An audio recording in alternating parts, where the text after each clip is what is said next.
The first sign of invasion wasn't ships in the sky or sirens in the streets. It was silence. No internet, no satellites, no communications. Just a global blackout that happened at exactly 4:03 a.m. UTC.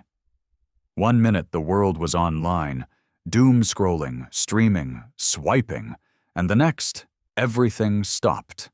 Planes fell from the sky like rain. Power grids stuttered. Cities dimmed. People didn't panic at first. They thought it was another outage, maybe some cyber attack from a rival nation. But then came the sound.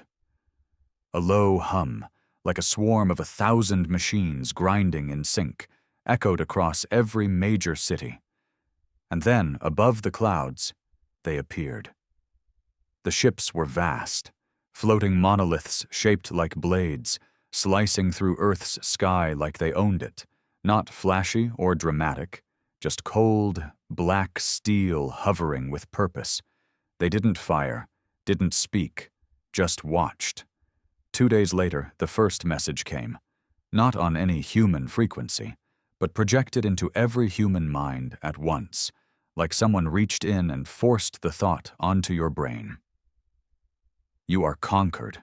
Your leaders have been neutralized. Your military is disabled. Surrender and adapt. Resistance will result in extinction. The bastards called themselves the Vakar, some ancient galactic authority that had cleansed thousands of civilizations before us. They didn't rage, they didn't boast, they didn't need to. They thought we were nothing more than another species to be catalogued, dissected, and repurposed. In London, the king vanished. In Moscow, the Kremlin turned to glass overnight.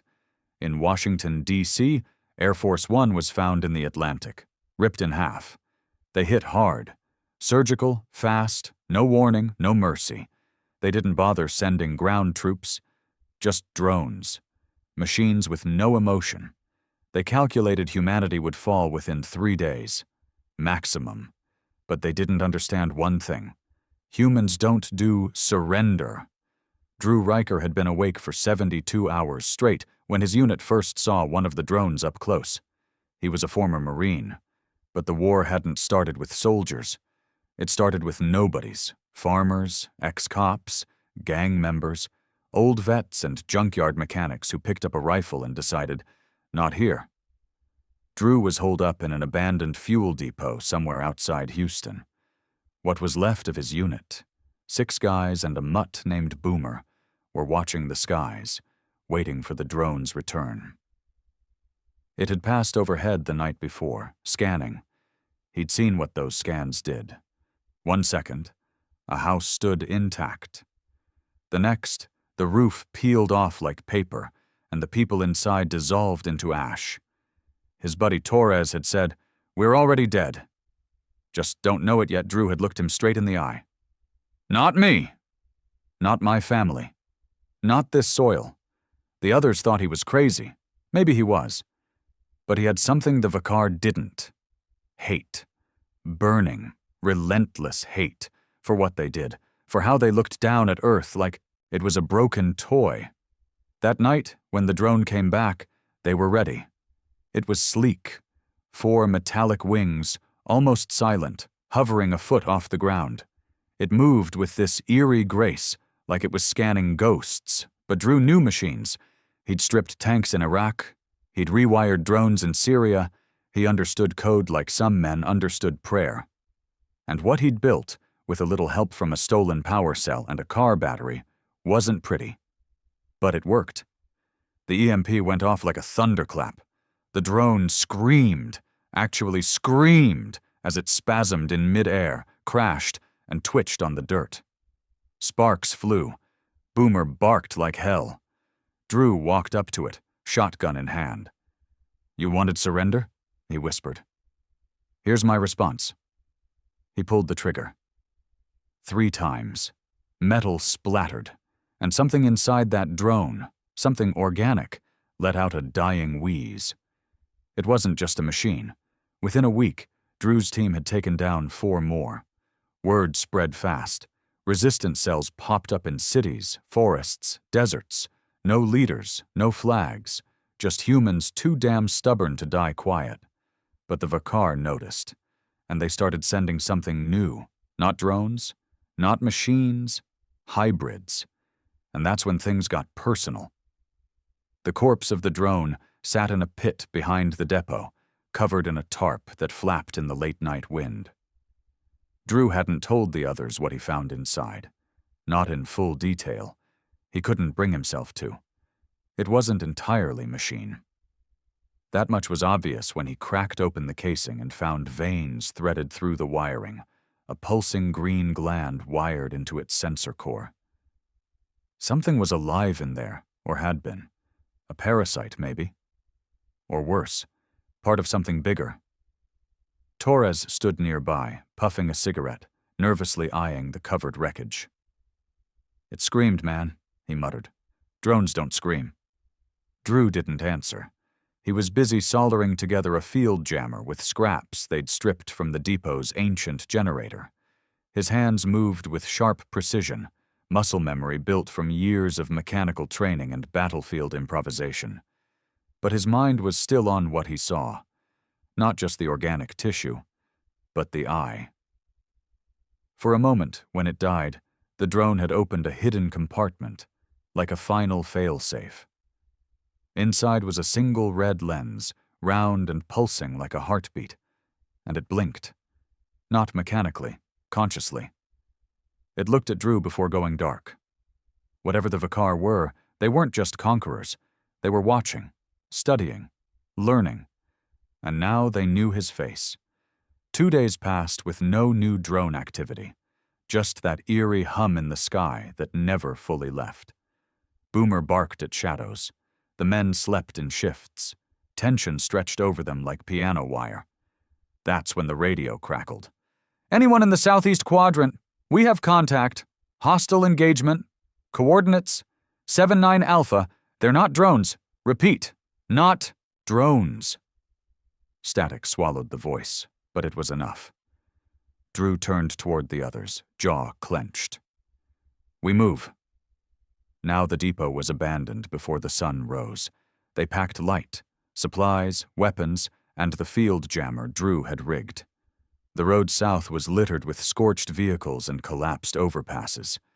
Houston had turned into a skeleton of blackened glass and warped steel. The Vakar weren't just targeting resistance. They were erasing the landscape. By noon, they reached the coordinates. What they found wasn't a battle. It was a slaughter. Bodies were strung from power lines, skin peeled back, torsos opened like autopsy displays. Signs of resistance fighters. But they weren't shot. They were opened. Studied. Boomer whimpered. Even Torres turned pale. "Jesus," one of the younger guys whispered. "What kind of sick bastards do this?" Drew didn't speak. His eyes scanned the scene, every detail burning into his mind. This wasn't fear. It was message. The Vakar wanted them to know. "We see you, we're coming, and we're not playing anymore." Then he saw it. At the edge of the massacre, half buried in rubble, was a body still moving. She was barely alive, skin like parchment, eyes sunken, breath rattling. But she was human, or at least used to be. They dragged her out, laid her in the back of a pickup. Drew leaned over. "What did this?" he asked quietly. Her eyes rolled, lips cracked. One word escaped. "Hybrids." She died before she could say more. They buried her under a pile of broken rebar and cinder block. No time for ceremony. But Drew knelt there for a long moment, staring at the dust. "Hybrids," he muttered. "Son of a bitch." That night, the hybrids came. They weren't machines. They weren't fully alien either. The first one stepped into their camp just after midnight, silent as shadow. 7 feet tall, skin like obsidian glass, humanoid form, 2 arms, 2 legs but longer, stretched, unnatural. Its face was a half mask of smooth bone with no mouth, just slits where a nose might have been. And its eyes, God, those eyes, pure black, yet shimmering like oil. Torres was on watch, didn't even have time to scream. By the time the others woke up, Torres was gone, dragged into the darkness. Then the screaming began. Drew grabbed his shotgun, pumped 2 shells, and ran toward the noise. Boomer tore off ahead of him, barking wildly. Flashlights swung in all directions, voices shouting. He found Torres 20 yards away, pinned against a tree. The hybrid stood there, one hand on his throat, watching him, studying him. It tilted its head like a curious predator, and then slowly, deliberately, crushed Torres's windpipe with a single squeeze. Drew fired. The slug hit center mass. The hybrid flinched but didn't drop. Second shot, straight to the face. The bone mask shattered, revealing something underneath that wasn't alien, not entirely. A human mouth, twisted, disfigured, but human. Drew froze. His brain couldn't process what he was seeing. "Torres?" he whispered. Even though Torres was dead, the hybrid let out a hiss, more pain than rage, and stumbled backward. Black blood sprayed the trees. Then it turned and ran, fast, too fast to follow. Boomer barked at the retreating figure, but didn't chase. The others arrived seconds later, too late to do anything but look down at what was left of Torres. One by one, they looked at Drew. Did that thing have a human face?" one of them asked. Drew didn't answer. Because, yes. It did. They moved camp again, further into the hills. No fire, no talking. Everyone was too shaken. The realization was settling in like poison. The Vakar weren't just killing people. They were using them, experimenting, splicing, merging. Hybrids weren't just weapons. They were warnings. Drew sat alone by the edge of a broken highway, staring out over the dead city. The Houston skyline was gone now, just jagged skeletons against a blood-orange sky. Boomer lay beside him, silent. He pulled a flask from his pocket, last of the good stuff, and took a sip. It burned like hell. He didn't mind. From behind him came a quiet voice. "You ever think maybe we already lost?" He turned. It was Juno, former National Guard, joined up after her unit got wiped outside El Paso. Tough as nails. But right now she looked hollow. Drew shook his head. "Losing means surrender. We're still breathing. That means we ain't done." She scoffed. "They're turning us into monsters, Drew. That's not war. That's butchery." He looked back at the city. "No, that's desperation. They're scared." She laughed bitterly. "Scared. They wiped out half the planet in a week. And they're still trying to break us," he said. "If we were really nothing, they wouldn't bother." She didn't answer. But she didn't walk away either. The next day, they found a survivor. Not one of theirs. One of the Vakar, or so it claimed. It stumbled into camp mid-morning, unarmed, barely standing, leaking black fluid from what looked like a chest wound. Everyone aimed guns. Drew stepped forward, motioned for silence. The creature spoke through a voice box that glitched with every word. "I defect," it said. "I failed protocol. They hunt me." Drew didn't lower his weapon. "Why come to us?" The alien looked up, and for the first time he saw fear in its expression. "You are unpredictable, dangerous. That is why you must be destroyed. But you're here. So why are you not fighting us?" It tilted its head. "Because you do not stop, you do not yield. We do not understand. It terrifies—" The Council Drew exchanged a look with the others. There it was. Confirmation. The Vakar weren't gods. They were just another empire, and empires fall. The defector died 2 hours later. Drew made sure it wasn't a trap. They burned the body, after dissecting its gear for intel. Inside its wrist pad, they found coordinates. A facility. One that wasn't alien-built, but human. Underground. North. Somewhere near Colorado. Drew looked at the map. It wasn't just a lab. It was a conversion site, where the hybrids were made, where Torres might have been taken. He looked at Juno. "We hit it." "You sure?" she asked. "Might be a trap." He nodded. "Doesn't matter." "We hit it anyway." The march north began at dawn. They picked up more fighters along the way. Stragglers, lone wolves, even a couple deserters who couldn't stomach running anymore. The group grew from 6 to 23 in a week. And every night, the hybrids stalked them. They never attacked directly again, not yet. But they watched, always from the edge of vision, letting them know, "We're here, we're waiting." Drew didn't flinch, because he was watching back. And if the Vakar wanted a war, they just got one. The trek to Colorado was hell. Cold, dry, and steep. They hiked through mountain passes lined with dead forests and crumbling roads, skirting cities that looked more like charred skeletons than anything once called home. At night, the sky lit up with flickers of green lightning, Vakar atmospheric scans that rippled across the clouds like the aurora borealis from hell. Drew Riker led the convoy with a rifle slung across his back and silence in his mouth. He hadn't spoken more than a dozen words since they left the last burn site behind. Not because he didn't have anything to say, because he was listening. The hybrids weren't just following them anymore. They were whispering. Sometimes, in the dead of night, he'd wake up to the sound of his own name carried by the wind, like a voice buried in static. "Drew." Other times, it wasn't a whisper. It was a scream, familiar voices. Dead ones, Torres, his brother, even his ex-wife. The Vakar were inside their heads now, psychological warfare. And it was working. The group was thinning, not from death, but from madness. Day 12. They lost Braddock. Big guy, heavy gunner, tough as granite. Snapped in the middle of the night, started ranting about cleansing the impure, then walked straight into a ravine. No scream, just the sound of bones breaking. Drew stood at the edge and stared into the black pit. No sign of a body. He didn't say a word. Just turned and kept walking.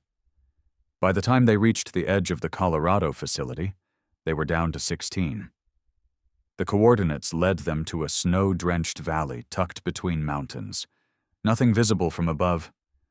But buried beneath the rock was an entrance, camouflaged under rubble, vines, and frost. It looked like a rock slide, natural, untouched. But the door embedded inside had fingerprints, human ones. Drew wiped the ice away and saw the letters carved faintly into the steel. USB IOCOMMANDSITE09 authorized personnel only. His stomach turned. This wasn't alien. This was ours. They broke in using a shaped charge rigged from scrap and det cord. The explosion echoed through the valley, but Drew didn't care. Subtlety was dead. He wanted them to know. Inside was darkness, no power, no movement. The walls were smooth metal, scorched in places, with wires that had long since rotted to rust and exposed bone-like tubing. The facility stretched downward in a spiral, like descending into the Earth's rotting core. The deeper they went, the colder it got. Then they found the first chamber, rows of tanks, human-sized, filled with green fluid, and inside them, people, or what used to be people. Some were half-changed, faces twisted, one arm fused with metallic spines, torsos lined with gill-like slits. Others were long dead, floating like forgotten meat. Juno vomited. Others turned away. Drew walked right up to one tank. Inside was a young man, maybe 20, still alive. Eyes open, watching him. But he couldn't move, couldn't blink, just stared in a silent, endless scream. A control panel blinked weakly below. Subject 312-B conversion, 86% status. Incomplete order, awaiting neural seeding. "Jesus Christ," someone whispered. Juno stepped forward. This ain't alien tech, Drew nodded. No, it's not. They were using old black budget labs, repurposed, enhanced. What started as off-the-books military experimentation decades ago had become the Vakar's back door into humanity's DNA. The aliens hadn't invented the hybrid process. We had. They'd just perfected it. They moved deeper. Room by room. Hall by hall, what they found got worse. Surgical bays with restraints lined with claw marks, brain scan units reprogrammed to inject foreign memories. One hallway led to a nursery, dozens of tanks filled with infant-sized hybrids that had never been born, still twitching. But the worst was the archive room. There, on dusty terminals still connected to emergency battery power, were video logs. The group gathered as Drew played one.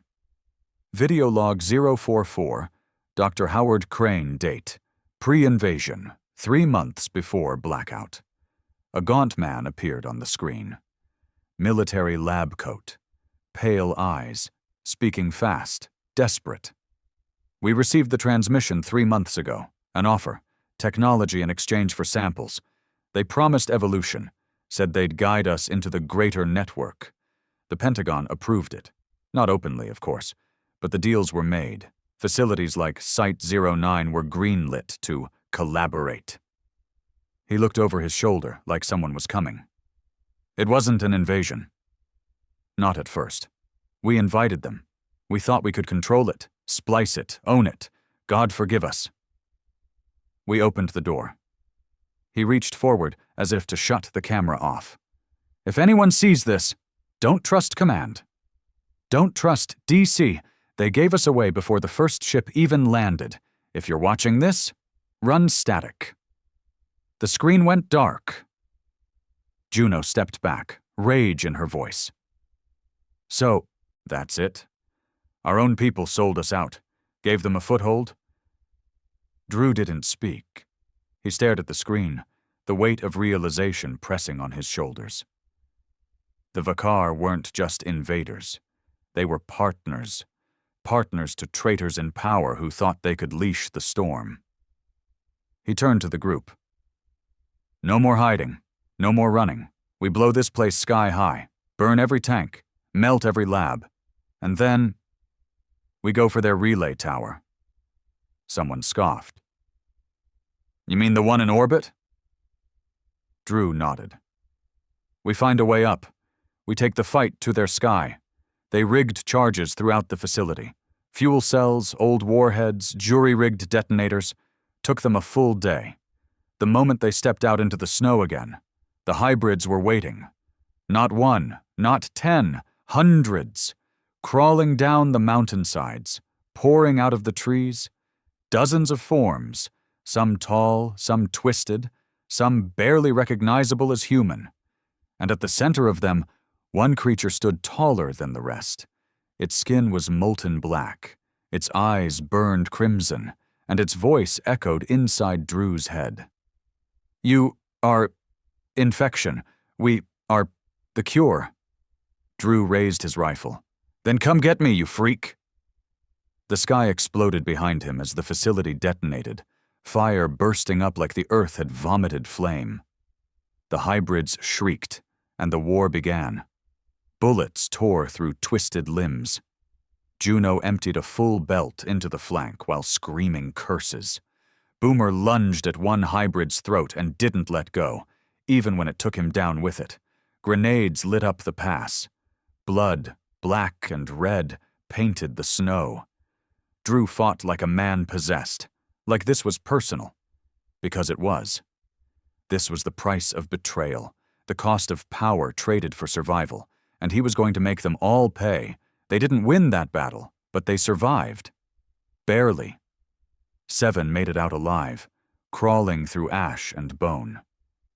Boomer was gone. 2 others were unrecognizable, but the hybrids were decimated. The site was ashes. And in the fire's glow, Drew saw something fall from the sky. A drop pod. Metal. Sleek. Vakar design. It embedded in the snow and hissed open.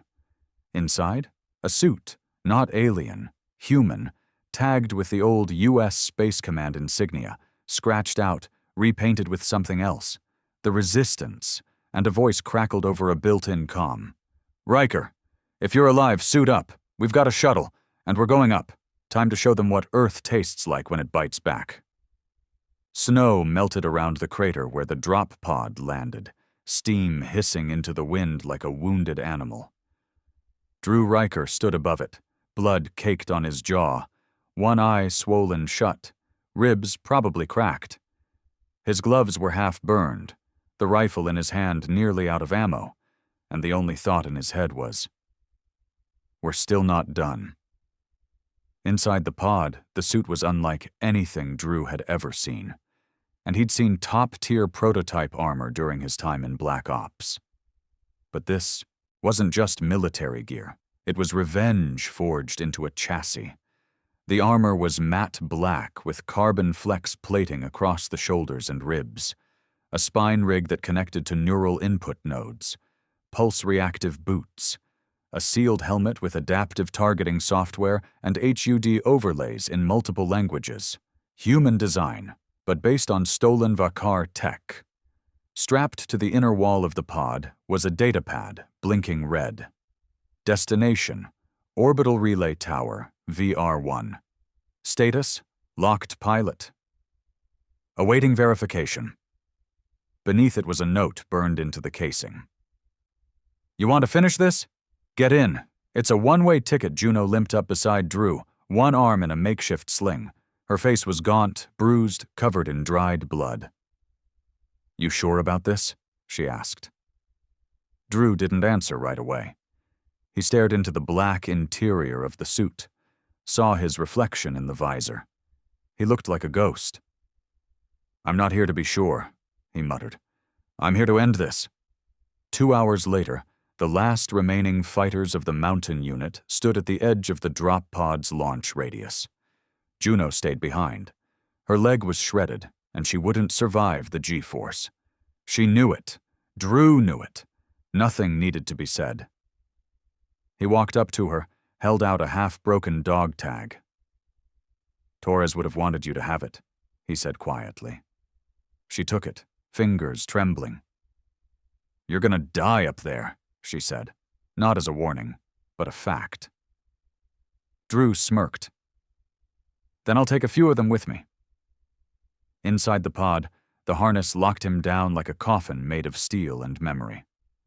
The suit synced with his nervous system in under 10 seconds, a whisper of cold sliding down his spine, his vision blurred, then adjusted, HUD coming online, neural sync complete.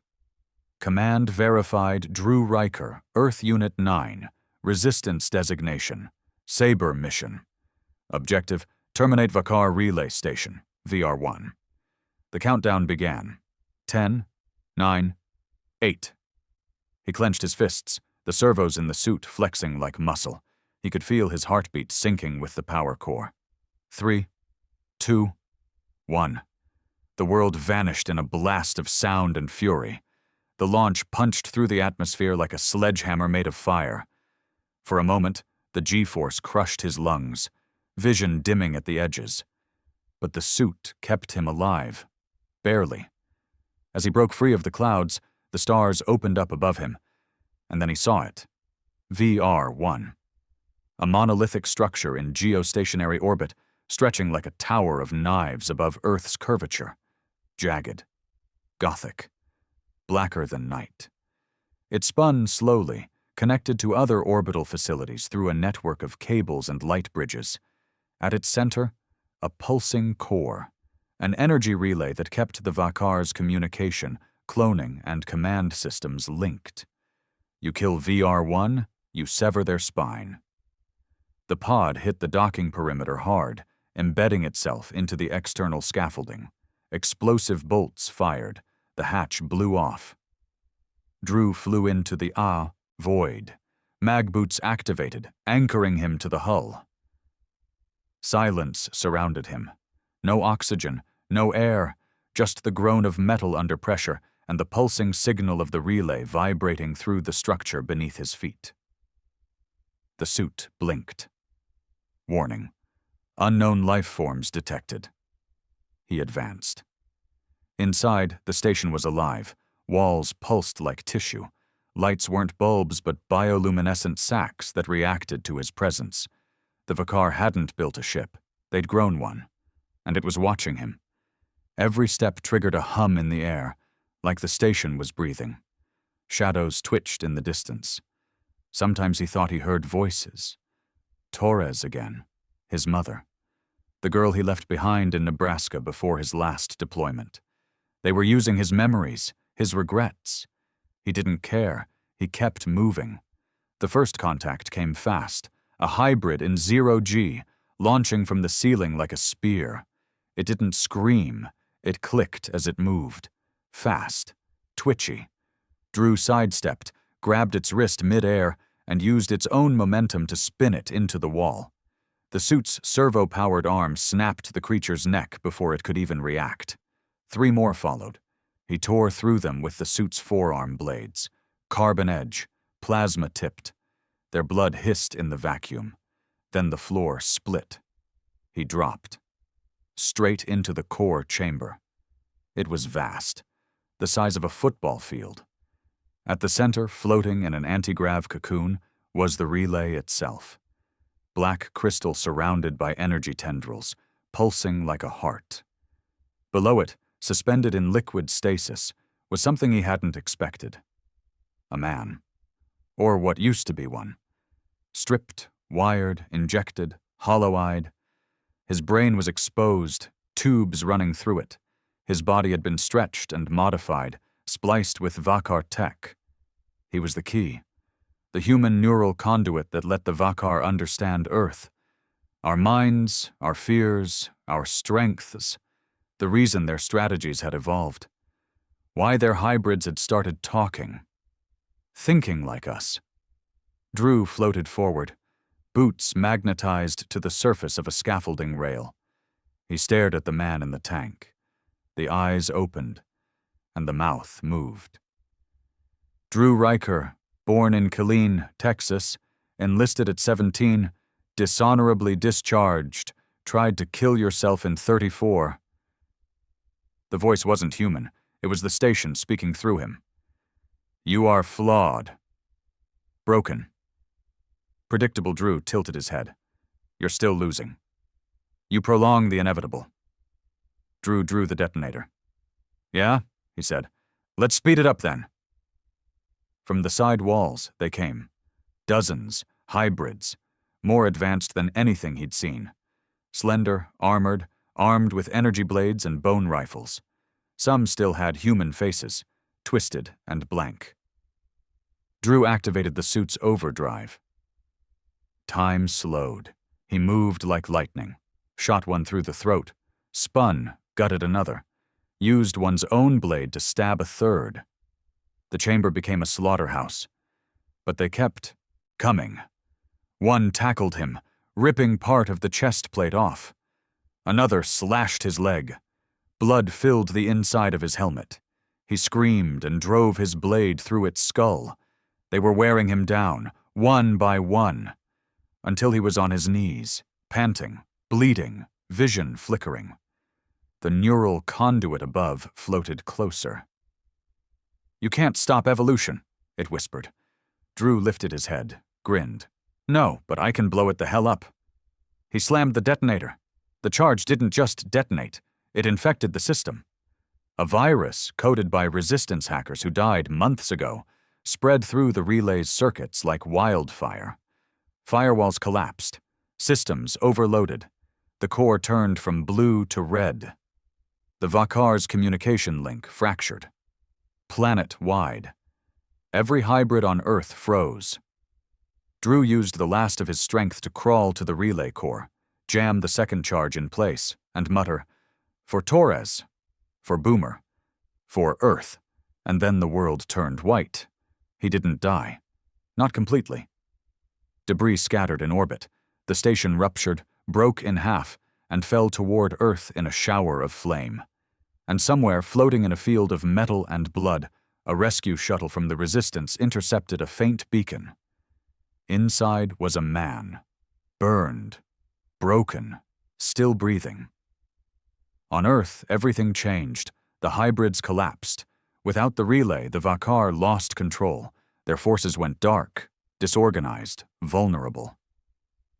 The resistance rose. A global counteroffensive swept through every stronghold. Drones fell. Relay pylons exploded. Humanity surged back into the light. Drew Riker spent 6 weeks in a coma. When he woke up, he couldn't speak, could barely move. But Juno was there. She leaned in and whispered, "You did it, you stubborn bastard." But he knew better. This wasn't over. The Vakar weren't dead, just angry. And humanity had just proved it could win.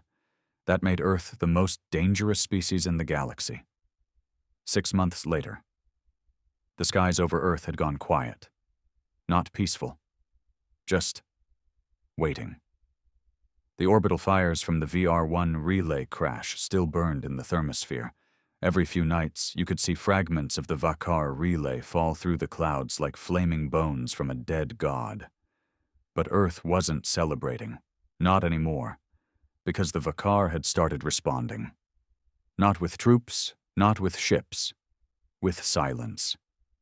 Drew Riker sat in a wheelchair inside what used to be NORAD, now renamed Haven Command, built beneath Cheyenne Mountain. The war room buzzed with voices, screens, and maps tracking enemy movement across the stars. Resistance techs were running full neural syncs, trying to decrypt old Vakar data, while diplomats argued over how to consolidate Earth's new power into something that looked like a unified command. But Drew saw through it. They weren't organizing. They were jockeying, trying to figure out who got to own the victory. His body was still wrecked, nerve damage, scarring, partial vision loss in his right eye. His left arm had been replaced with a synthetic prosthetic linked to his spine. They called it an honor, a battle badge. It felt like a leash. He stared at the cracked ceiling above the war room. Somewhere past all that concrete and armor plating was the sky. He hadn't seen real daylight in 4 months. Not since the shuttle dragged his nearly dead body out of low orbit. Juno approached from behind, her limp more pronounced than before. She looked older, meaner. She tossed a tablet on his lap. Vakar movement in the outer belt. Scout ships, small, probings, like they're sniffing around. He didn't look up. They're not scouting. They're watching, waiting to see if we're still breathing. Juno pulled a chair beside him. And are we? He let out a dry laugh.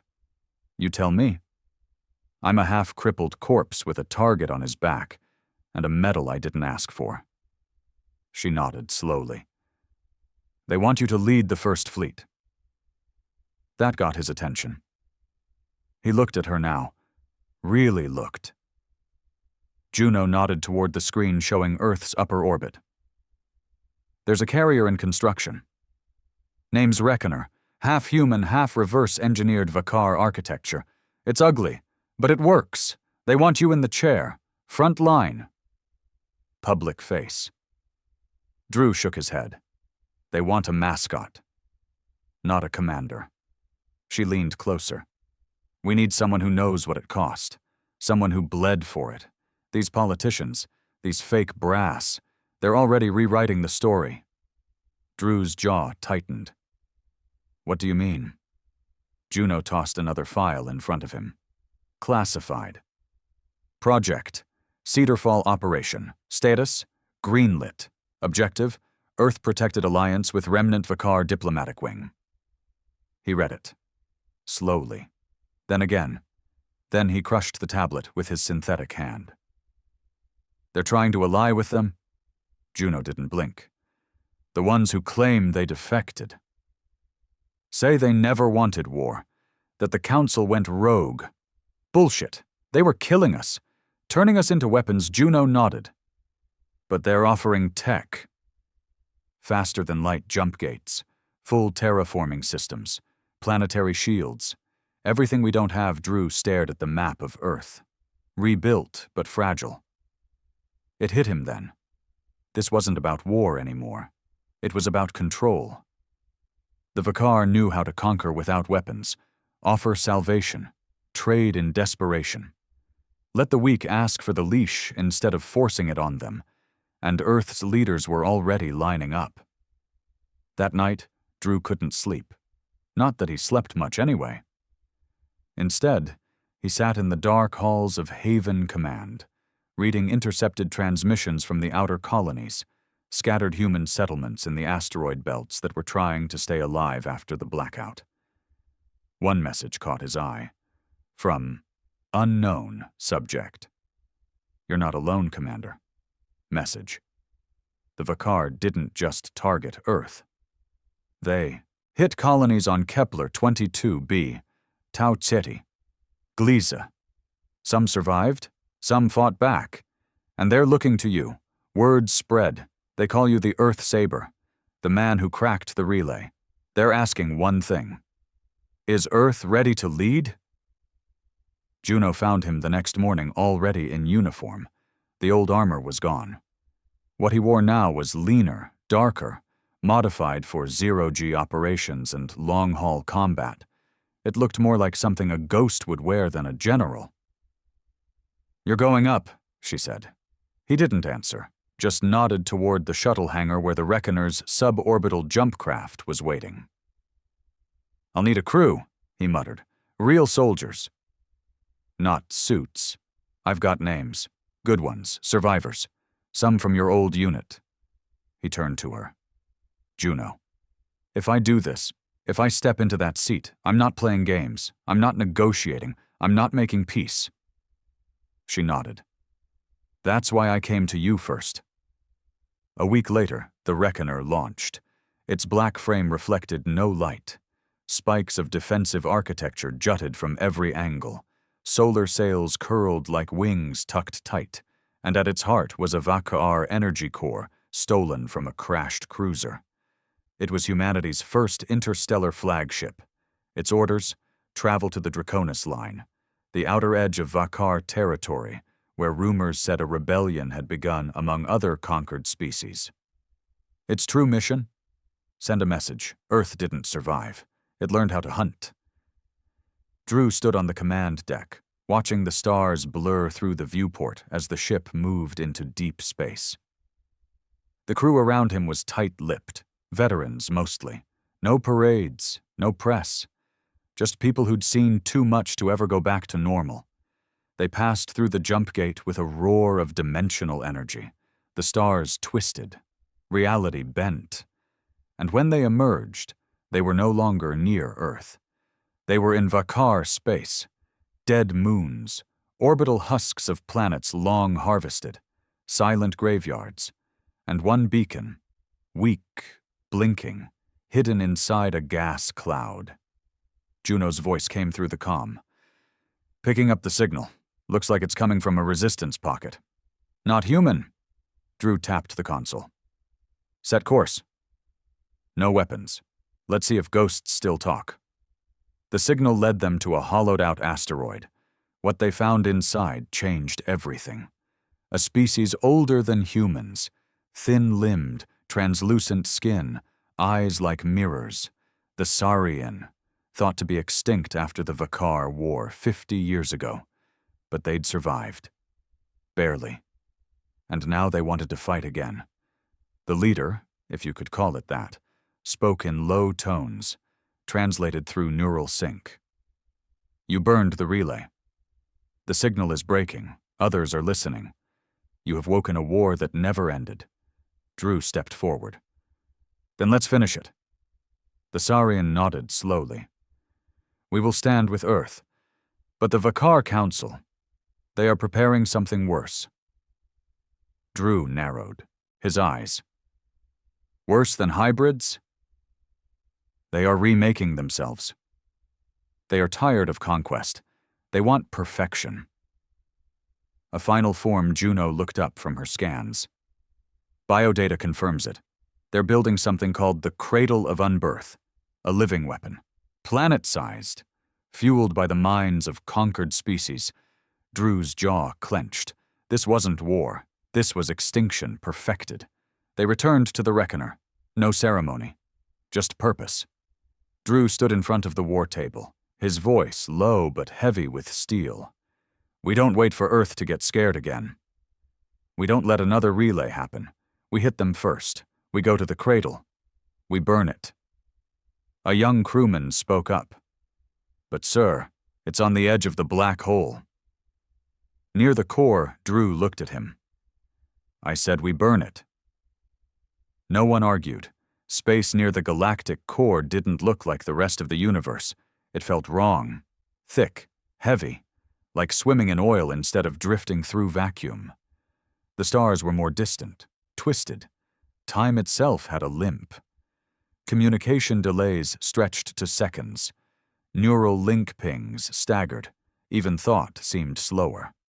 The reckoner crept forward under silent running. Hull temperature dropped to sub-zero to avoid detection. They were hunting ghosts now, deep in the forbidden dark, where light broke and sound never came back. Ahead of them loomed the gravity well, a black hole so dense the nav system refused to label it anything but Oblivion Zone 7, and in its orbit, lit by the faint glow of artificial suns, floated the thing the Saurian called the cradle of unbirth. It wasn't a ship. It was a goddamn planet. Spherical. Alive. Breathing through vents the size of cities. Its surface was covered in biomechanical ridges, vein-like light trails pulsing in rhythmic patterns. Massive towers jutted into space, sending coded signals across untraceable frequencies. And deep inside it, scans showed movement. Millions. Not Vakar, not hybrids, beings, sleeping, breeding, transforming. Drew Riker stood at the forward observation deck, arms folded, body tense inside his new neural-synced command suit. His synthetic arm buzzed faintly, reacting to the proximity of the Vakar biotech. His voice came low, sharp. Zoom in on the central core. The screen shifted. A black spire sat at the planet's center. At its peak, a spire of flesh and steel twisted skyward, where bodies were suspended in fluid cocoons, their faces locked in frozen expressions of pain. Juno flinched. What the hell is that? One of the Saurian advisors stepped forward. It moved slow, deliberate, like its bones remembered war too well. Those are the cradled. Captives, injected with mutagen. Their thoughts are harvested, their DNA rewritten. Every scream is coded into the cradle's next generation. The final species, Drew's hand clenched into a fist. And Earth's leaders want to negotiate with this? The Saurian didn't blink. They already have silence. It hit the command room like a bomb. Juno stared. What did you just say?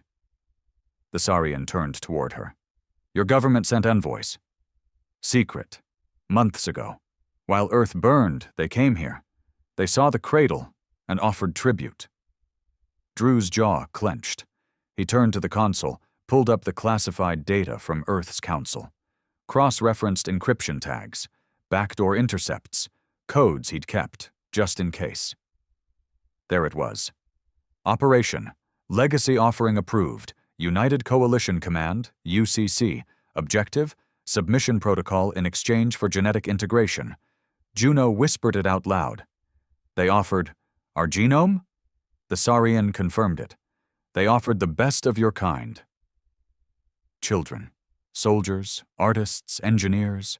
The cradle absorbed them, not to kill, to become them, to erase them by evolving past them. Drew staggered back a step. It wasn't war. It wasn't conquest. It was replacement.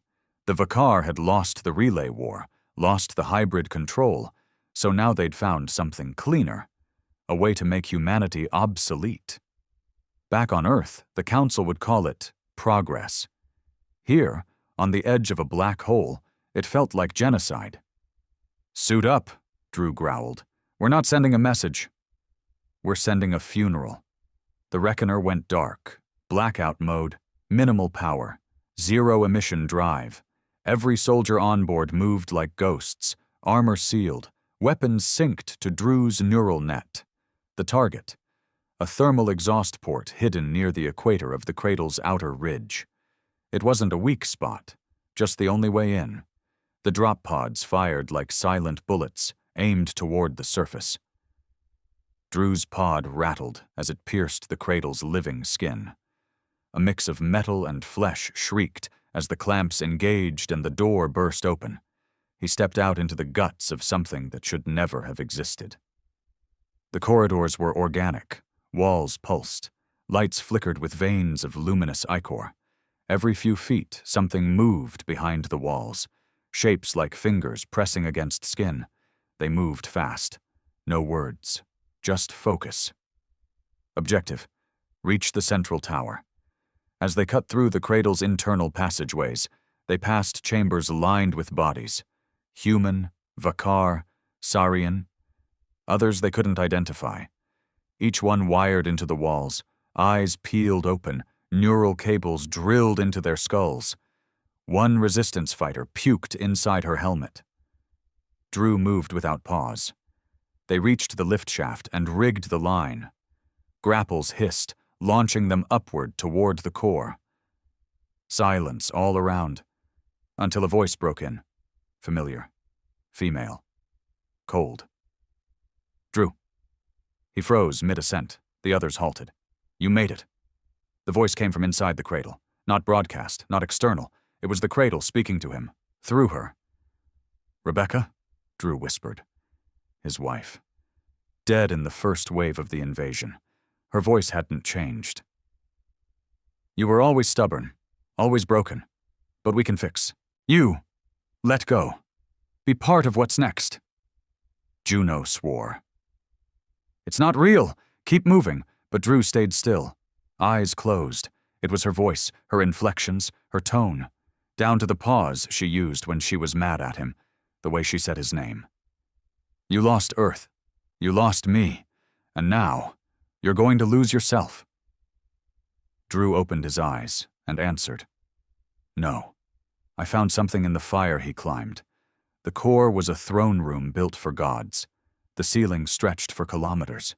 Massive organic pylons held up a central column of pure energy, the cradle's brain, and waiting for him there was the council. 5 figures, tall, ethereal, wrapped in armor made from the bones of their enemies, eyes glowing with ancient thought, each one radiating a different color, each one tethered to a cocoon of living code, the thoughts of thousands pulsing behind them like memories screaming to be let out. Drew stepped forward, rifle in hand, teams spread behind him. The center figure spoke. You are chaos, Drew Riker. You are pain refined, fire given thought. That is why we feared you. But you are also doomed. This war is over. You cannot stop what we have become. Drew raised his gun. I'm not here to stop it. Then why come? He stared at them and said the one thing they didn't expect. To show the galaxy we never stopped fighting. The battle that followed couldn't be called a fight. It was slaughter. Vakar elite warriors poured in, spliced with the memories of Earth's greatest fighters. They knew tactics, flanked with perfection, shot with precision, fought like monsters. But Drew's team didn't break. They endured. They cut them down in a storm of blood and steel. The cradle screamed around them, the walls distorting, reacting to pain. The council moved in unison, trying to trap them with psychic feedback, emotion weapons meant to turn their own guilt into paralysis. It almost worked. Juno collapsed. One of the squad shot himself, screaming about seeing his daughter's face. Drew dropped to one knee, his wife's voice in his head, whispering hate and sorrow, trying to drown him, until he remembered. Torres, Boomer, the girl in the colony who lost both legs and still dragged herself to deliver medical supplies. Juno holding the line on one good leg. He remembered Earth, and he stood. We are not perfect. We are not pure. But we are human, and we don't stop. And then he pulled the final charge from his chest rig, the exovirus. Something cooked up in a dark lab by saurine biocoders and human defectors who'd turned back before the end. It was never tested, never approved, because it wasn't meant to win. It was meant to erase. The suit injected it directly into the cradle's core. The planet shuddered, the sky cracked, the council screamed, and Drew Riker, drenched in blood, looked into the eyes of the Vakar's future and said, "Your evolution ends here." The Reckoner picked up the signal 10 minutes later. One word. Done. Then the cradle collapsed into itself, a black sun devouring its own light.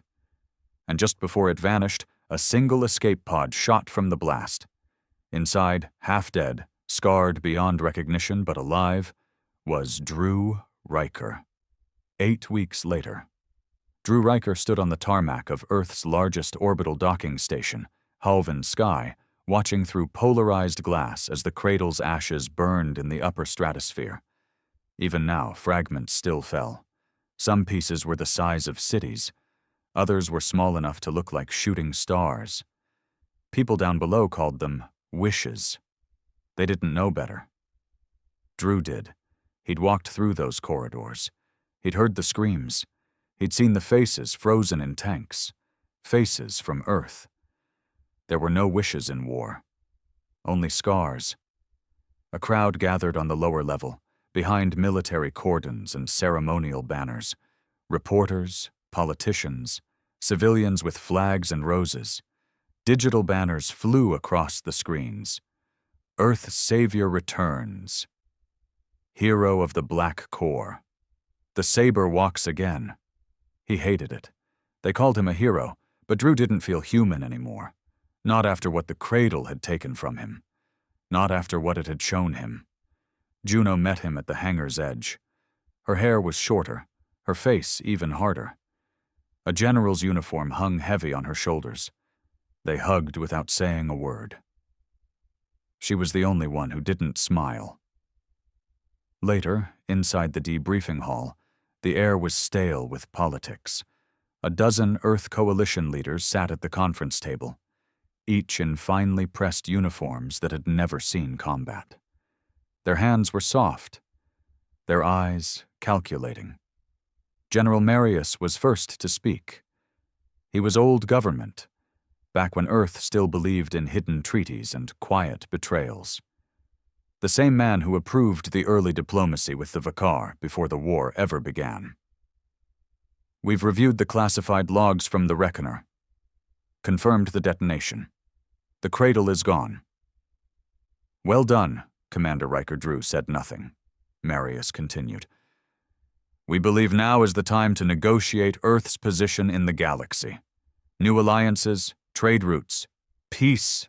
That word, peace. Drew flinched. Juno leaned forward. The cradle was their endgame. You really think the Vakar will just walk away after that? Marius smiled. We don't believe they can retaliate anymore. Our analysts say their systems were too interconnected, too dependent on the relay and the cradle. We've broken their spine. Drew stood, walked to the center of the room, looked each of them in the eyes. You're wrong.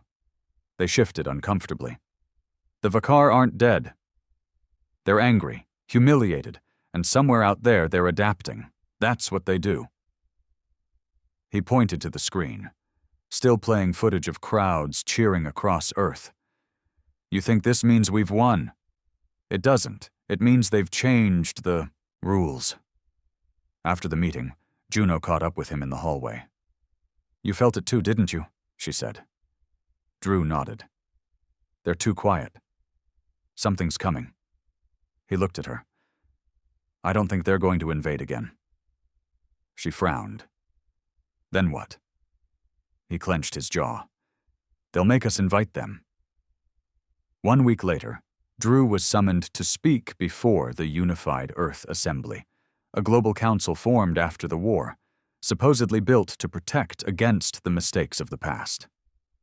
He stood at the center podium. Spotlights burned into his face. Billions watched through screens and neural feeds. Every word would echo across the system. The president, a former corporate diplomat named Harlan Core, welcomed him with a thin smile. His suit was tailored. His hands were soft. He hadn't lifted a weapon in his life. "Commander Riker, Earth owes you everything. Your actions ensured our species' survival. Today we seek your insight on what comes next." Drew looked out at the crowd. They didn't want truth. They wanted comfort. He gave them neither. "I've seen what lies beyond the stars. It's not peace, it's predators. We weren't spared out of mercy. We were spared because we scared them.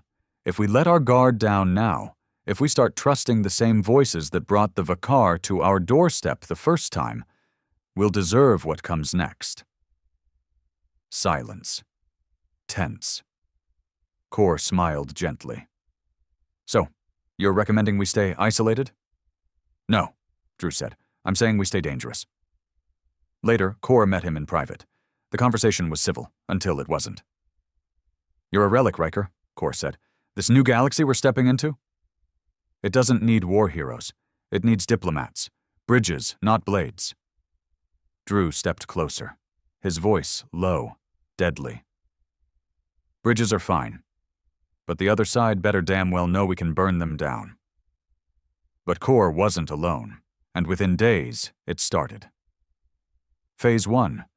Silencing Drew's access to Haven Command was revoked. His clearance downgraded, his data logs misplaced. The media turned. Quietly at first, then vicious. Commander Riker suffering from battle trauma? Earth's hero, or just a mad dog on a leash? Voices in the cradle. Was Riker compromised? They said he was unstable, that the cradle might have infected him, that his warnings were hallucinations born from PTSD and neural degradation. He didn't fight it. He let them talk. He watched. Because something deeper was happening, and when he saw the first envoy ship enter Earth's orbit, bearing a symbol that was half human, half Vakar, he understood. They hadn't defeated the Vakar. They'd absorbed them. Phase 2. Control. The envoy ship was called the Harmony Ark. It docked at Haven Sky under full ceremony. Out walked a hybrid ambassador. Polished, smiling, humanoid in appearance but unmistakably Vakar underneath the flesh. They called him Representative Adrex. He spoke perfect English, spoke of peace, of shared futures, of genetic synthesis. The crowd cheered. Drew stood on a distant rooftop watching the broadcast. He saw the way Adrex moved. Too calm, too perfect, like a machine with a face. Juno sat beside him. "Same story," she whispered. "New cover." Drew nodded. "They've found a better weapon," she frowned. "Which is?" "Us." Phase 3. Erosion within days. Earth's biotech industry merged with Vakar data constructs. Within weeks, schools began integrating peace education, rewriting history to frame the Vakar not as invaders, but as misunderstood explorers. Within 2 months, selective enhancement programs began. Children selected for integration trials. Within 3, Juno went underground. Drew disappeared.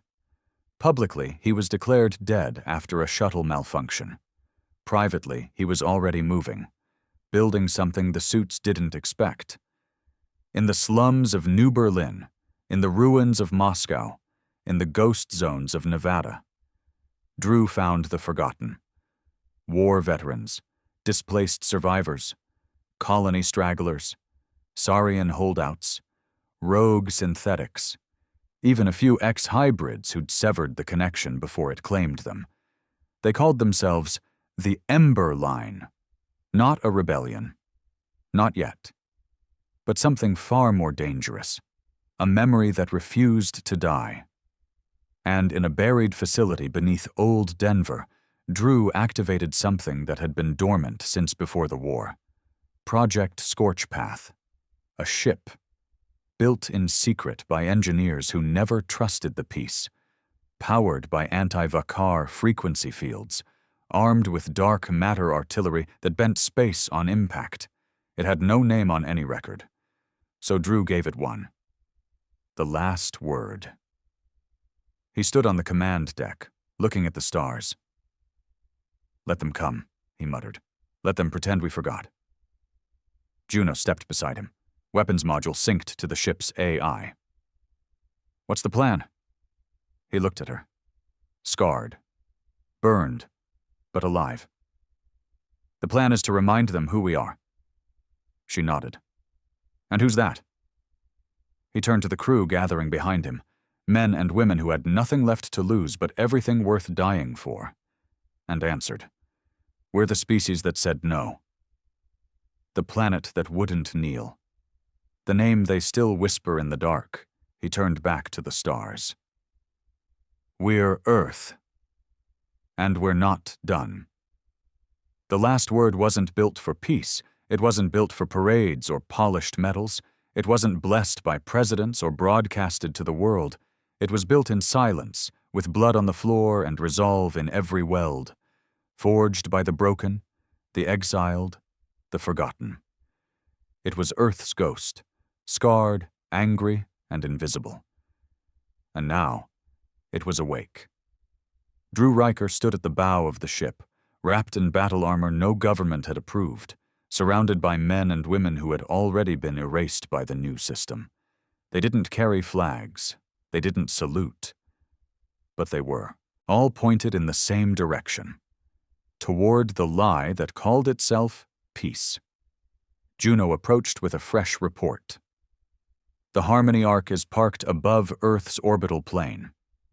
They've established satellite relays, beam transmissions every hour, indoctrination waves, re-education networks, neural syncing. The Council's message is being laced into entertainment feeds for fuck's sake." Drew didn't blink. "They're not here to fight us anymore." Juno nodded. "They're here to make us forget we ever fought." The Ember line wasn't a military. It was a fire, and fire spreads. Across the system, Mars, Ceres, Europa, Titan, sleeper cells began to rise. Resistance that had been quiet since the cradle's fall came alive. People who'd once trusted the new government saw too much. A child taken for enhancement, a neighbor arrested for refusing neural syncing, a veteran mysteriously vanishing after speaking out. And then came the signal, transmitted in a single burst from the last word's hull. Remember Earth. Every screen, every implant, every hidden comm link lit up with the same 5 seconds of footage.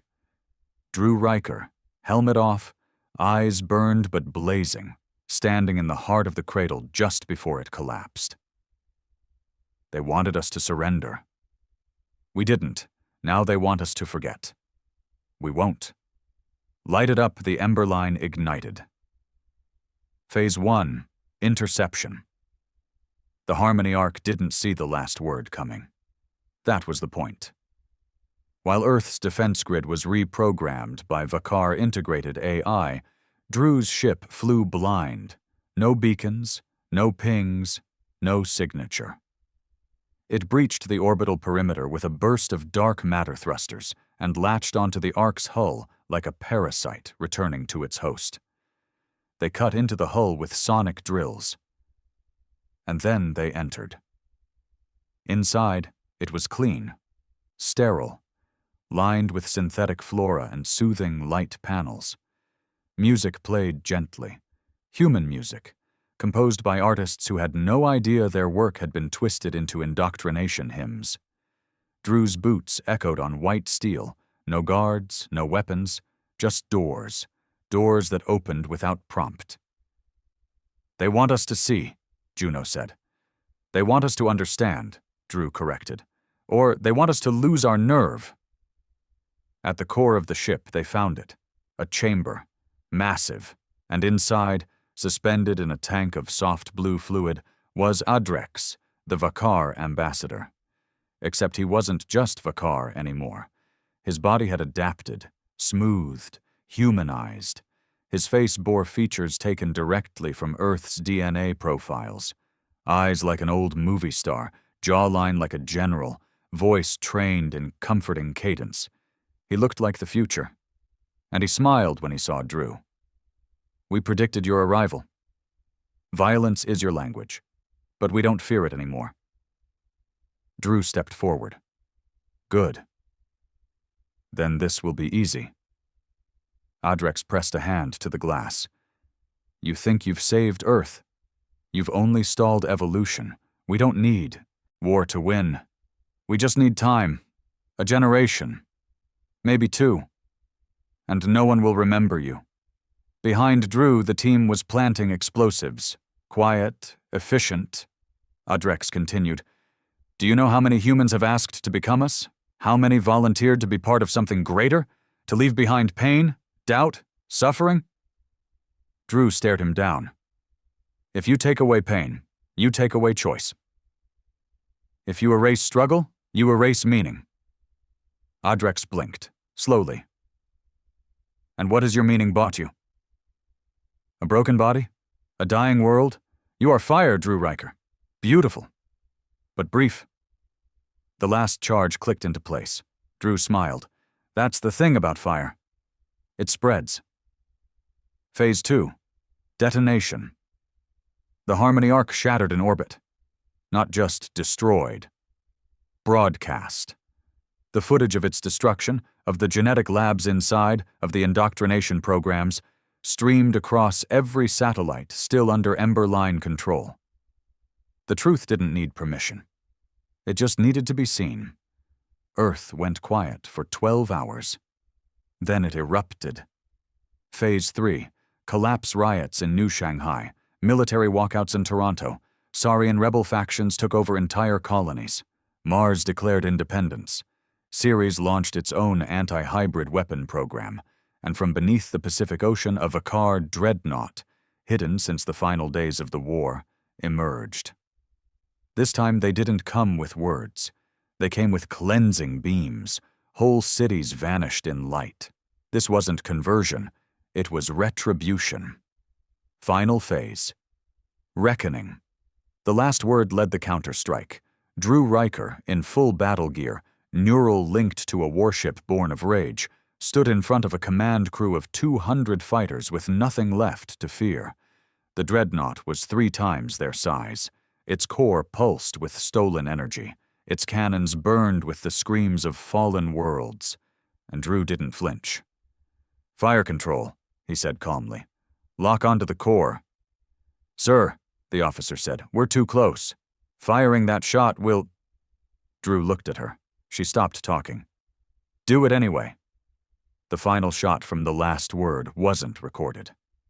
Not clearly, just a blinding flash over the Pacific, followed by days of radiation storms and static clouds that blanketed the globe. When they cleared, the dreadnought was gone. So was the last word. And Drew Riker was never found. 1 year later, Earth rebuilt again, but differently. No more centralized government, no more council. Each territory now governed locally. Decisions made close to the dirt, not in towers. The Ember Line became a myth, a warning. Some say Riker survived, that he walks among ruins, silent, watching. Others say he became part of the ship, uploaded into the neural core in his final breath, a ghost in the void. But every child in every city learns the same words, carved into the side of the cradle wreckage, where it fell in Africa like a buried titan. They expected our surrender. But we gave them something worse. We gave them memory. Because Earth remembers. Because pain remembers. Because Riker remembered for all of us.